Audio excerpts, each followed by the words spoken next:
dhe e diskutuam dhe bashkë në studio që të tre këta emrat që kanë dalë janë kryesisht emrat për të djegur. Pra, nëse të kishim punuar prapa kuintave, si thuash, ose të ishim pjekur më shumë si kandidatura, pra zoti Asimja, zoti si e ka i Florian Açka e ka mbiemrin? Florian Açkaj. Dhe zonja Çepani, besoj se do mund të lëvronin mbi pjesën e nëse mund të kishim kandidaturë të mundshëm midis tyre të treve.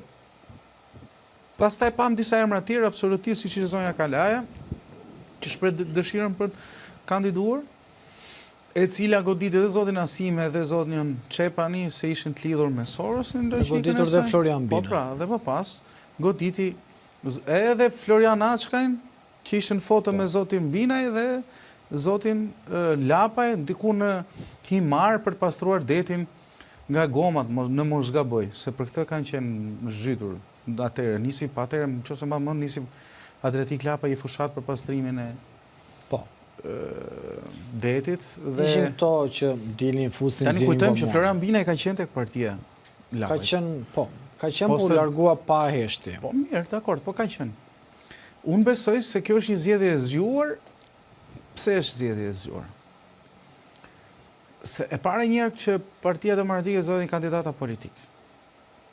Siç pretendonin ata, që për mua nuk është zgjedhje e zgjuar. Po zgjedhje e zgjuar midis kushteve që vuri Agronshej dhe partitë e tjera të vogla, si për të gjetur një kandidat jo politik, zgjedhjes Florian Binajt ishte i kandidati që ndoshta i përbashkon Agronshej me Adriatik Lapajn, që mund t'i zbejë qik atë përplasjen e fort midis tyre, sepse janë spak ta zotrinj për akuzat që i kanë bërë njëri tjetrit, mos në spak në gjykat.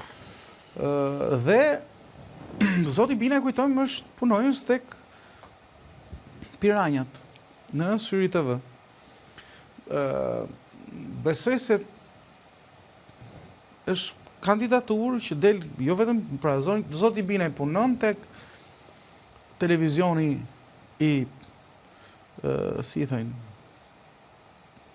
pronarit televizionit është ose financohet, ku dëgjohen nga Partia Demokratike. Ka misi me zotin Lapaj, plotëson dhe orekset e zotit Sheje duke qenë na politik. Pra duke u zhveshur nga pra kandidatura më e mirë për të mbledhur tikun gonin tek PD-ja, për t'i përafruar ta të PD-ja, ndoshta është Florian Binaj, duke qenë dhe i personazh karizmatik televiziv, përpos betejës opozitare që ka bërë në televizion, se s'ka bërë një betejë tjetër, nuk e di. Nuk e kam ndjekur shumë, të them vërtetën, se mos ja fusim kohë. Mendohet se duke përafruar të tre parti, të cilat janë llogaritur që ta ndihmojnë në minimizimin e rezultatit të zgjedhjeve të kaluar të 2023-shit, ku zoti Veliaj fitoi me diferencë prej 58.000 kusur votash ndaj zotit Belind Kolliçi. Besoj se kandidatura e Florian Binaj është kandidatura që përbashkon këtë grup interesi. Tani kjo po bëhet për të bashkuar opozitën apo për të mundur Edi Rama? Se dua dy këndvështrime që koncepti i Partisë Demokratike sipas llogarisë tyre është që të bashkohet opozita për të mundur Edi Ramën. Kjo është logjika. Pra të bashkohet PD-ja me votat e Agronshej dhe me votat e Adriatik Lapaj. Vetëm gon Agronshej në Tiranë duket kishte diku te 21.000 vota, përafërsisht. Zoti Lapaj nëse e shef se nuk e di në Tiranë sa më 17.000 kishte, se 16.000 diçka të tillë kishte. 16.000 dhe mirë është ta konfirmoj, po ndërkohë që mund të ma bësh të nëse, domethënë, unë të bëj një këndvështrim, të bëj ideja është duke mbledhur votat e Agronit dhe votat e Tikut, që besoj se janë relevante, sepse flasim për pushtetin qendror, ndryshon pushteti qendror nga pushteti lokal, qoftë edhe në kandidat. Pra nëse dikush voton Gonin, nuk voton Berishën, se nuk është ik me dy presa kjo, më kupton. Se kjo është çështja tani, domethënë, e gjithë diskursi i kësaj tani votat e 2025-ës, pra majt 2025, 11 maj 2025, nuk përkthehen votat detyrimisht që nuk lëvizin nga Istikami për të shkuar aty ku duhet shkojnë. Pra të rinë te Goni, të rinë tek Lapaj, po nuk mund të përkthehen vota për Partinë Demokratike ose i kandidat të Partisë Demokratike. Sepse janë vota pro Berishës, apo jo? Nuk janë më. Besoj që njerëz që janë distancuar ose kanë votuar Goni si një djath më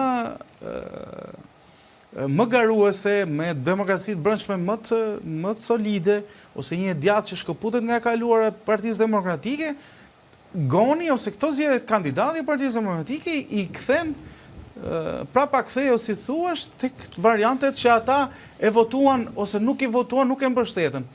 Adriatik Lapa është kryekput kundër fare bites të dyjave, se s'ka as qasje djath.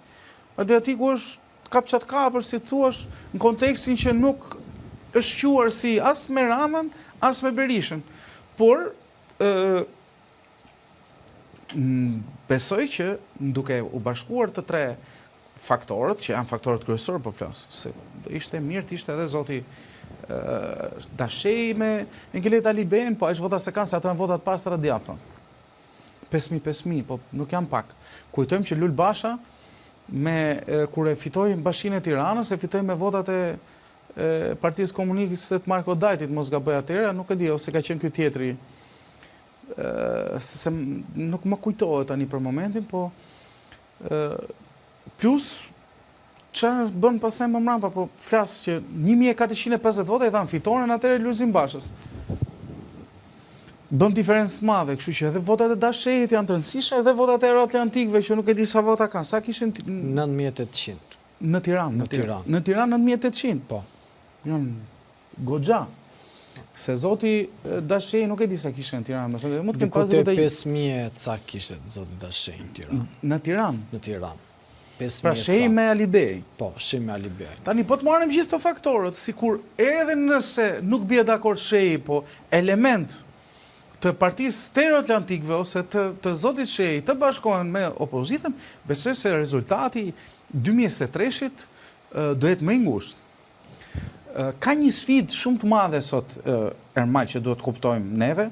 Sfida kryesore është që Edi Rama i ka thrit në duel Partinë Demokratike për të konfirmuar rezultatin e zgjedhjeve të 2025-s, pra 11 majit, që të nxjerrë blof opozitën, duke e kapur të papërgatitur, ta nxjerrë blof për t'i thënë se unë nuk t'i kam vjedhur zgjedhjet, pra ne po vonoj edhe raporti ose bëjë Dirit, që s'ka ndodhur kur, është bërë gjithmonë para se të mbledhet parlamenti.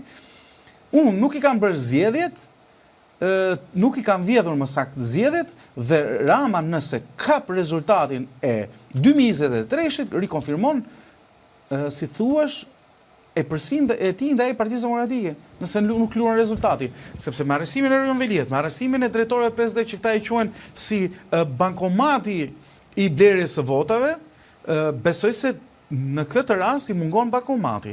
Në rastin tjetër, sfida që i ka edhe Edi Rama Partisë Demokratike, nëse Partia Demokratike tregohet të zgjuar dhe mbledh gjithë grupet e interesit dhe arrin të minimizoj ngushtë rezultatin, ose po them një rezultat thjesht pozitiv, sikur të jetë 20.000 vota me Partinë Socialiste. Në këtë palë zgjedhje flas.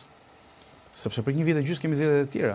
Nëse e hap dritën e jeshile, edhe demokratët shohin që këta e kanë seriozisht, besoj se edhe partitë e tjera ose faktorë të tjerë që duan ose kërkojnë rrezimin e Edi Ramës dhe ndryshimin e pushtetit, besoj se do bëhen bashkë për t'i dhënë një perspektivë tjetër Partisë Demokratike. Por nëse këta dështojnë në këtë sipërmarrje, që prandaj kjo është dilema me